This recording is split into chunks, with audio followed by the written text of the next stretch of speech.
நான் கல்யாணம் பண்ணிக்க போற பையன் கண்ட கண்ட பொண்ணுங்களோட பல்லு இழிச்சிட்டு இருந்தா? மயூரி, அவங்க கண்ட கண்ட பொண்ணு கிடையாது, அம்ருதா. இனிமே என்ன பண்ணலான்னு இருக்கம்மா நீ? அந்த குடும்பத்துல ஒருத்தி ஆகணும்னு நினைக்கிறேன் குருவே. அது எப்படிமா முடியும்? முடியும். நான் அந்த வீட்டு மருமகளாகணும்னு முடிவு பண்ணிட்டேன் குருதேவா.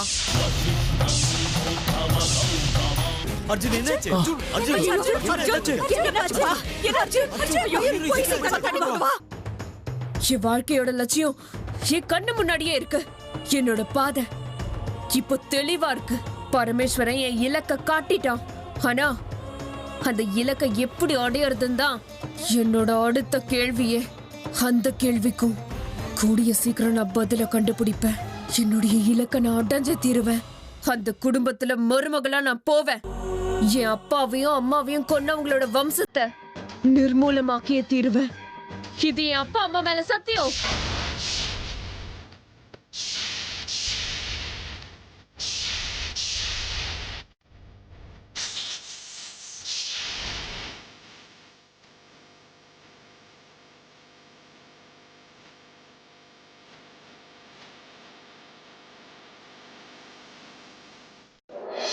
மாமா, சின்னத்தை எங்க? அம்மா வீட்டுக்கு போனவங்க இவ்வளவு நாளாகியும் வரல? ஆமா சித்தப்பா, சின்னம்மா இல்லாம வீடே வெறிச்சோடி போயிருக்கு பாருங்க. ஐயோ, நீ சும்மா இருப்பா விக்ரம். பொண்டாட்டி இம்சம் இல்லாம ரொம்ப நிம்மதியா இருக்கேன். ஏன்பா, நான் சந்தோஷமா இருக்கிறது உங்களுக்கு பிடிக்கலையா? அவ மெதுவா தான் வரட்டுமே. மாமா, விளையாட்டெல்லாம் போதும். வீட்டுல பெரியவங்க இருந்தாதான் வீட்டுக்கு நல்லது. சீக்கிரமா சின்னத்தைய வர சொல்லுங்க. அந்த அறிவு அவளுக்கு இருக்க வேண்டாமா? பாரு, பிறந்த வீட்டுக்கு போனா போதும், புருஷன் புள்ளக்குட்டி எதுவுமே வேண்டாம். நான் மட்டும் என்னமா பண்றது? அதுவும் இல்லாம இப்ப அவளுக்கு பேட்மிண்டன் ஆடணும்னு பைத்தியம் பிடிச்சிருக்கு. அது ஏதோ பேட்மிண்டன் கிளப்ல சேர்ந்திருக்கலாமா. ஒரு மாசம் அங்கதான் கேம்பான். அதை முடிக்காம கிளம்ப மாட்டாளாம். நீயே சொல்லுமா, அவளுக்கு என்ன பேட்மிண்டன் விளையாடுற வயசா? மாமா, அதுக்கும் வயசுக்கும் என்ன சம்பந்தம் இருக்கு? ஆமா சித்தப்பா, வயசுக்கும் மனசுக்கும் எந்த சம்பந்தமும் கிடையாது. அதுலயும் இந்த மாதிரி விளையாட்டுனா ஹெல்த் நல்லா இருக்கும்ல. இப்படிப்பட்ட விஷயத்துக்கெல்லாம் நீங்க தான் என்கரேஜ் பண்ணணும். ஆமா மாமா, மனைவியோட ஆசைகளை புருஷன் ஊக்கப்படுத்தினாதான் மனைவியும் சந்தோஷமா இருப்பா. ஓ சரி சரி, என்ன விட்டுருங்க. நீங்க சொன்ன மாதிரியே செய்யறேன். அது இருக்கட்டும், எனக்கு ஒரு கப் சுட சுட காபி கிடைக்குமா சரோஜா? இதோ மாமா, கொண்டு வரேன். சித்தப்பா, பேட்மிண்டன் சொன்ன உடனே தான் நம்ம நாட்டு சிந்து எனக்கு ஞாபகத்துக்கு வராங்க. அந்த பொண்ணு ஒலிம்பிக்ல சாதிச்சதை பார்க்கும்போது எல்லார் வீட்லயும் பொண்ணுங்கன்னு இருந்தா இப்படிதான் இருக்கணும்னு தோணுது. நீ சொன்னது என்னமோ சரிதான்ப்பா. ஆனா நீ சொன்னது ராஜி காதல விழுந்து நானும் ஒலிம்பிக் போறேன் பேட்மிண்டன் விளையாடுறேன்னு சொல்லிட்டா எல்லாருக்கும் கஷ்டம். அதெல்லாம் விட்டுருப்பா. வீட்டுல இருந்தாலே பிடிக்க முடியாது, இன்னும் உலகத்தெல்லாம் சுத்திட்டு வந்துட்டான்னா கையிலே பிடிக்க முடியாது.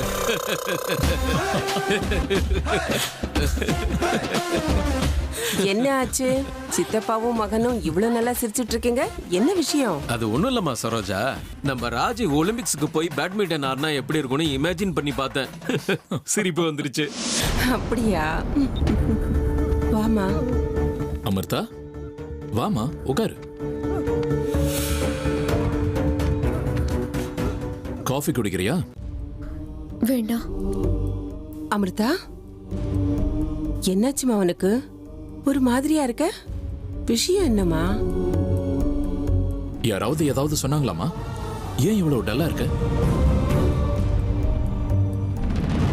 அது உங்க 2 பேர்கிட்டயும் நான் ஒரு முக்கியமான விஷயம் பேசணும்பா.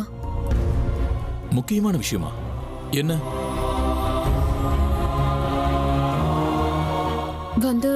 அதை எப்படி சொல்றதுன்னு எனக்கு புரியல.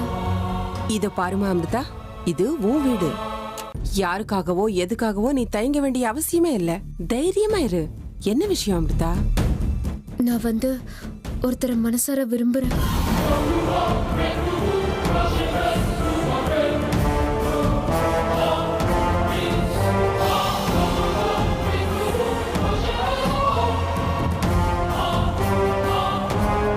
அட, இது என்னது?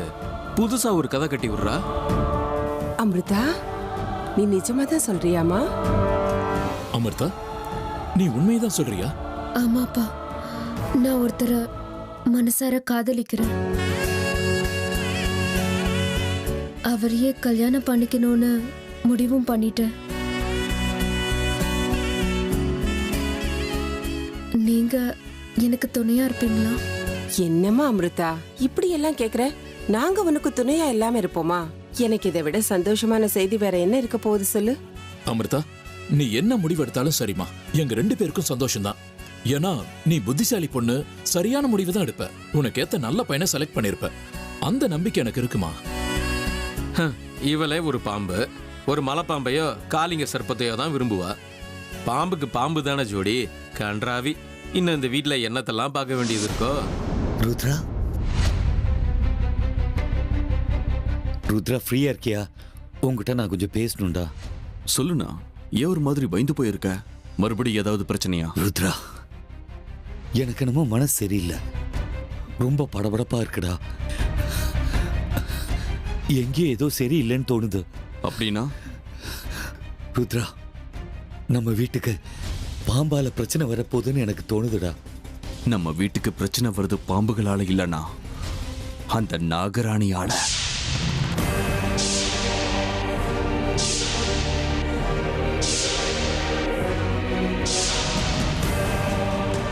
என்ன நாகராணியா?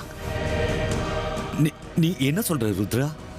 ஆமாண்ணா, நம்ம சாகடிச்சோம்ல அந்த நாகராஜா நாகராணி, அவங்க பொண்ணுதான் இந்த நாகராணி. அவதான் நமக்கு திரும்ப திரும்ப பிரச்சனை கொடுக்கறா. அது மட்டும் இல்லைண்ணா, அன்னைக்கு என் ஃப்ரெண்டு ராஜு செத்து போனான்ல, அந்த உருவத்தை மாத்திக்கிற ராஜநாகம் என் உருவத்திலேயே போய் அவன் கையாலேயே அவன் கழுத்துல இருக்கிற தாயத்தை கழட்ட வச்சு அவனை கொன்றிருக்கா. ருத்ரா, நீ என்னடா சொல்ற? ஆமாண்ணா, ஆனா நீ பயப்படாத. அந்த நாகராணியால நம்மளை எதுவும் செய்ய முடியாத. பாபா மூலமா இந்த வீட்டுக்கு பாதுகாப்பு கவசம் போட்டாச்சு. அவளால இந்த வீட்டோட கேட்டை கூட தாண்டி வர முடியாத அளவுக்கு நான் பண்ணிட்டேன். நீ தைரியமாயிர. இல்ல ருத்ரா, தைரியமாயிருனா. ஆனா ஒரு விஷயத்தை மட்டும் நல்லா ஞாபகம் வச்சுக்கோ, எந்த காரணத்துக்காகவும் கழுத்துல இருக்கிற தாயத்தை கழட்டவே கூடாது. ஏன்னா அந்த தாயத்தை நம்ம கழுத்துல இருக்கிற வரைக்கும் அவளால நம்மளை எதுவும் செய்ய முடியாத. தைரியமாயிருனா, பயப்பட வேண்டாம். இருந்தாலும் ருத்ரா, நம்ம அர்ஜுன் உயிருக்கு அந்த நாகராணியில ஆபத்து இருக்குமோன்னு தோணுதுடா. அர்ஜுன் உயிருக்கா? அது எப்படி உனக்கு தெரியும்?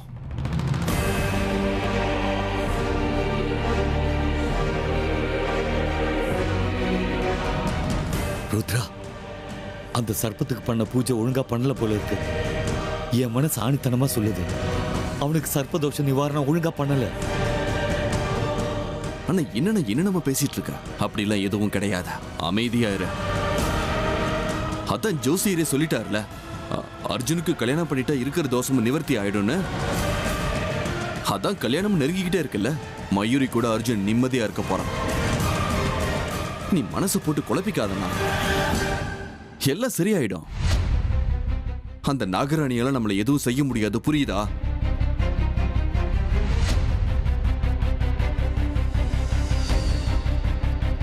இல்ல ருத்ரா, யார் எவ்வளவு சமாதானம் பண்ணாலும் பிரச்சனை கண்டிப்பா வரும்னு தான் எனக்கு தோணுது.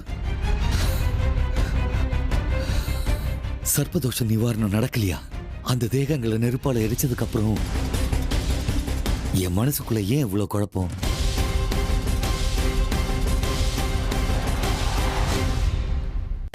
சரோஜா, நான் என் வாழ்க்கையில இவ்வளவு சந்தோஷமா இருந்ததே இல்ல. ஆமாங்க, குழந்தை இல்லாத நமக்கு அந்த குறைய போக்குன பொண்ணு இவ. இப்போ இவளுக்கு கல்யாணம் பண்ணி கொடுக்கிற பாக்கியம் கிடைச்சிருக்கு. எல்லாம் அந்த ஈஸ்வரனோட அருள் தான். நான் இப்பவே சாமிக்கு நெய் விளக்கு ஏத்திட்டு வந்துடுறேன். சரோஜா, வரும்போது ஸ்வீட் கொண்டு வா. என்ன? சரிங்க சித்தப்பா, நான் இப்பவே மண்டபம் புக் பண்ணிடுறேன், ஏன்னா அப்புறம் கிடைக்காது. ஐயோ ஐயோ ஐயோ, எல்லாரும் பாம்புக்கு பால் தாண்டா ஊத்துவாங்க, இவங்க கன்னியாதானம் எல்லாம் பண்ணி கொடுக்க ரெடி ஆயிட்டாங்களே. களி முத்தி போச்சுடா சாமி. ராஜி கிட்ட சொல்லி புலம்பலான்னு பார்த்தா அவளும் பக்கத்துல இல்லையே.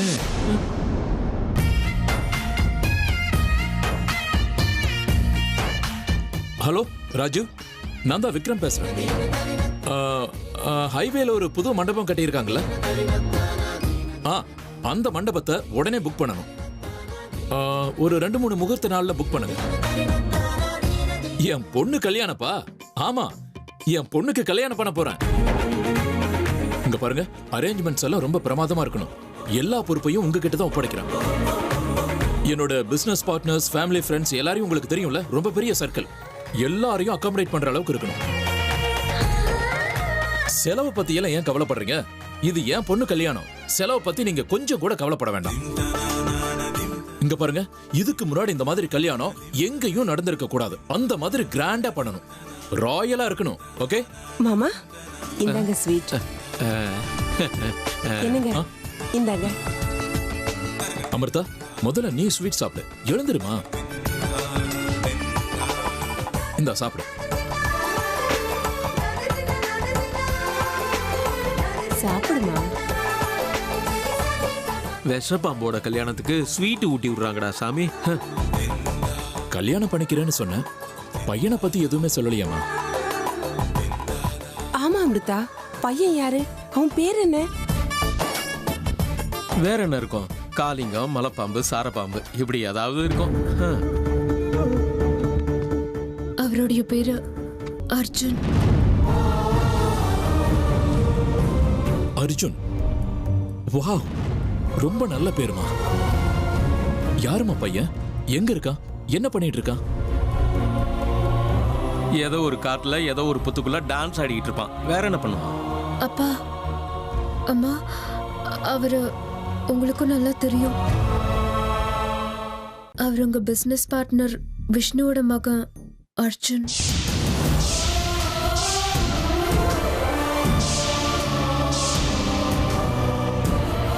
இதுக்கு முன்னாடி உங்ககிட்ட வேலை செஞ்சாரே, அந்த அர்ஜுன் தான்.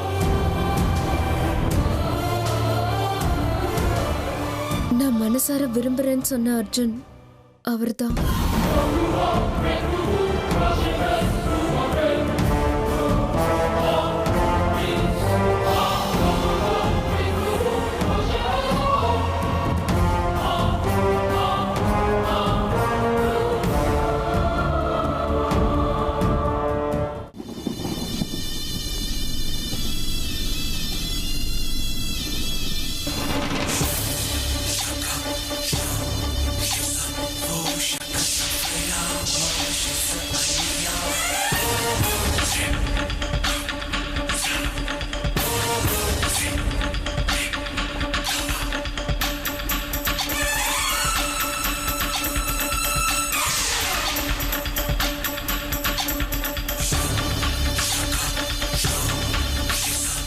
நாகமணி இருக்கிற இடத்த இந்த பைரவன் தேடி வந்துட்டான்.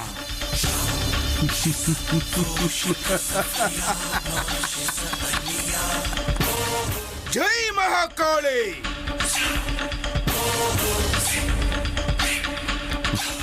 பாபா, வாங்க பாபா. பாபா, நீங்க இவ்வளவு தூரம் ஏன் வரக்கூடாதா? பக்தர்களை தேடி இந்த குரு வரக்கூடாதுன்னு நினைக்கிறியா? சச்சா, அப்படிலாம் ஒண்ணும் இல்ல பாபா. அர்ஜுன், மயூரி, ஆசீர்வாதம் வாங்கிக்கோங்க. போப்பா.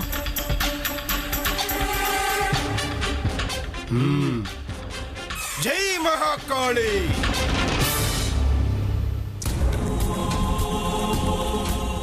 இருந்தாலும் பாபா, இவ்வளவு தூரம் வந்து நீங்க எதுக்காக கஷ்டப்படுறீங்கன்னு தான் சொல்லியிருந்தா நானே வந்திருப்பேன். உங்களுக்கெல்லாம் எந்த சிரமமும் ஏற்படக்கூடாதுன்னு தான் நான் இங்க வந்திருக்கேன் ருத்ரா.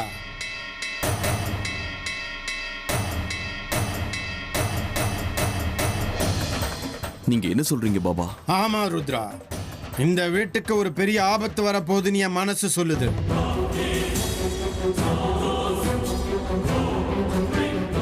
இன்னும் ஒரு சில நாட்கள்ல இந்த வீட்ல பிரச்சனைக்கு பஞ்சமே இருக்காது. அப்படின்னா இந்த வீட்ல பிரச்சனைகள் பாம்பு ரூபத்துல வந்து சுத்த போகுதுன்னு எனக்கு அறிகுறி தெரியுது. அதே மாதிரி இந்த வீட்ல பாம்போட நடமாட்டம் மேலோங்கி இருக்குங்கிற சமிக்ஞை எனக்கு நல்லாவே தெரியுது. இன்னும் சர்பதோஷ நிவாரணம் முடியலம்மா.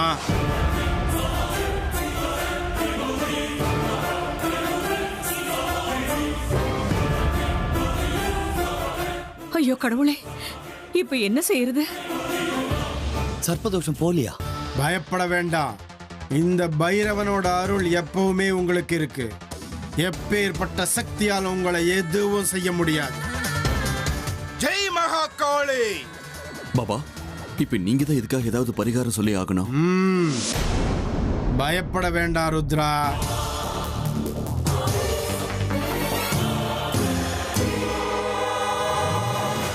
மகாகாளி.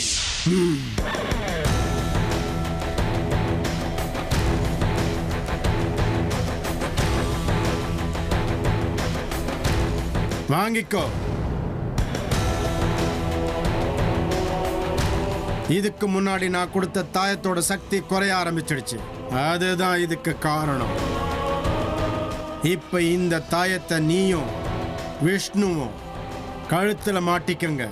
இனி எந்த பாம்பு உங்களை நெருங்கவே முடியாது. சரிங்க பாபா.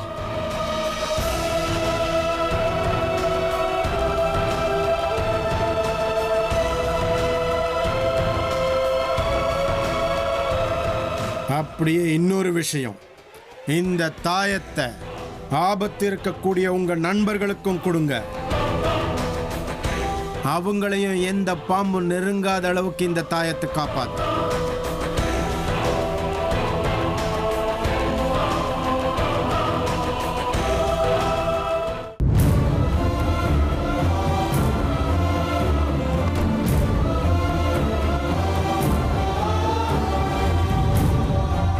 என்னம்மா அமிர்தா இது? இனிப்பான செய்தியை சொன்ன, கூடவே கசப்பான செய்தியும் சேர்த்து சொல்றியம்மா. அது கசப்பான நியூஸ் இல்லப்பா, பாய்சன் நியூஸ். ஏன்னா இவ உடம்பு பூரா வெறும் பாய்சன் தான், ஃபுல்லா விஷம் தான். அனுபவிங்க. அது இல்லையம்மா அமிர்தா, அர்ஜுனுக்கு தான் ஏற்கனவே நிச்சயதார்த்தம் ஆயிடுச்சே. நிச்சயமான ஒரு பையனை காதலிக்கிறேன்னு சொல்றியேம்மா. அவருக்கு நிச்சயதார்த்தம் ஆறதுக்கு முன்னாடியே நான் அவரை காதலிச்சுக்கிட்டு இருந்தேம்மா. அப்படின்னா முன்னாடியே இந்த விஷயத்த நீ ஏமா என்கிட்ட சொல்லல? நீ அப்பவே சொல்லியிருந்தா நானே விஷ்ணு சார் கிட்ட பேசி உனக்கு கல்யாணம் பண்ணி வச்சிருப்பேனேமா. ஏமா இப்படி பண்ண? இப்போ அவருக்கு நிச்சயதார்த்தம் கூட முடிஞ்சு போச்சே. நிச்சயதார்த்தம் மட்டும் தானே நடந்திருக்கு, கல்யாணம் நடக்கலையே. என்னம்மா அமிர்தா, நீ இவ்வளவு சுலபமா சொல்லிட்ட? நிச்சயதார்த்தம் மட்டும்தான் நடந்திருக்குன்னு? விஷ்ணு சார் ரொம்ப பெரிய பிசினஸ்மேன், சமுதாயத்துக்கும் மான மரியாதைக்கும் மதிப்பு கொடுக்கிறவர். அப்படி இருக்கும்போது நடந்த நிச்சயதார்த்தத்தை கேன்சல் பண்ணி என் பொண்ணுக்கும் உங்க பையனுக்கும் கல்யாணம் பண்ணுவீங்கன்னு சொன்னா அது எப்படிமா நியாயமாகும் சொல்லு? அதெல்லாம் எனக்கு தெரியாதுப்பா. நான் அர்ஜுன மனசார காதலிக்கிறேன். என்னம்மா அமிர்தா, எங்களை இப்படி தர்ம சங்கடத்துல மாட்டி விட்டுட்டியே. இதுக்கு மேல என்ன செய்யணும்னு நீயே சொல்லிடு. சத்தியமா எனக்கு என்ன பண்றதுன்னே புரியல. இந்த ஒரு பாம்பு இல்ல, தக்ஷக வனத்துல இருக்கிற எல்லா பாம்பையும் வீட்டுக்குள்ள விடுங்க, நல்ல ஐடியா கிடைக்கும். எல்லாம் என் தலை எழுத்து. எனக்கு தெரியலப்பா, நான் பெரிய தப்பு பண்ணிட்டேன்னு நினைக்கிறேன். அர்ஜுன காதலிச்சதே பெரிய தப்புன்னு தோணுது. அவர் இந்த வீட்டுல இருந்தப்போ நான் அவர் அடியோட வெறுத்த, தாய்க்கு வந்தபடி திட்டின, அடிச்ச, அவமானப்படுத்தின. ஆனா அவர் போனதுக்கு அப்புறம் என்னையே அறியாம அவரை காதலிக்க ஆரம்பிச்சிட்டேன். நான் எதை இழந்திருக்கேன்னு எனக்கு அப்பதான் புரிஞ்சுது. இப்ப அவர் தான் வேணும்னு தோணுது. அவர் இல்லாம எனக்கு வாழ்க்கையே இல்லைன்னு தோணுது. நான் அவர்கிட்ட நடந்துகிட்ட விதத்துக்கு அந்த ஆண்டவன் எனக்கு தண்டனை கொடுக்கறான்னு தோணுது. அப்பா அம்மா, ஒண்ணு மட்டும் நிச்சயமா சொல்றேன், நான் அர்ஜுனை தவிர இந்த ஜென்மத்துல வேற யாரையும் கல்யாணம் பண்ணிக்க மாட்டேன். எனக்கு அர்ஜுன் மட்டும் போதும், அவ்வளவுதான். இந்த ஜென்மத்துல அவர்தான் எனக்கு புருஷன். நான் முடிவெடுத்துட்டேன்.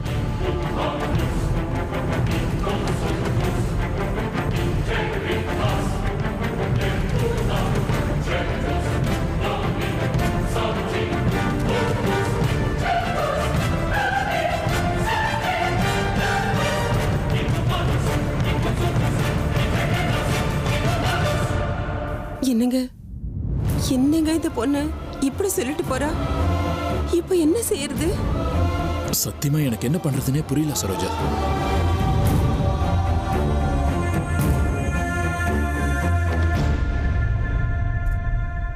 உங்க கூட இன்னொரு முக்கியமான விஷயத்தை பேசுறதுக்காக தான் நான் இவ்வளவு தூரம் வந்தேன். சொல்லுங்க பாபா, என்ன விஷயம்? இவங்க 2 பேரும் தானே கல்யாணம் பண்ணிக்க போற ஜோடி? ஆமா, இவங்க 2 பேருக்கும் நிச்சயதார்த்தம் பண்ணி முடிச்சிட்டோம். இந்த மாசம் 30ஆம் தேதி சரியா 12 மணிக்கு இவங்களோட கல்யாணம் நடந்தே ஆகணும்.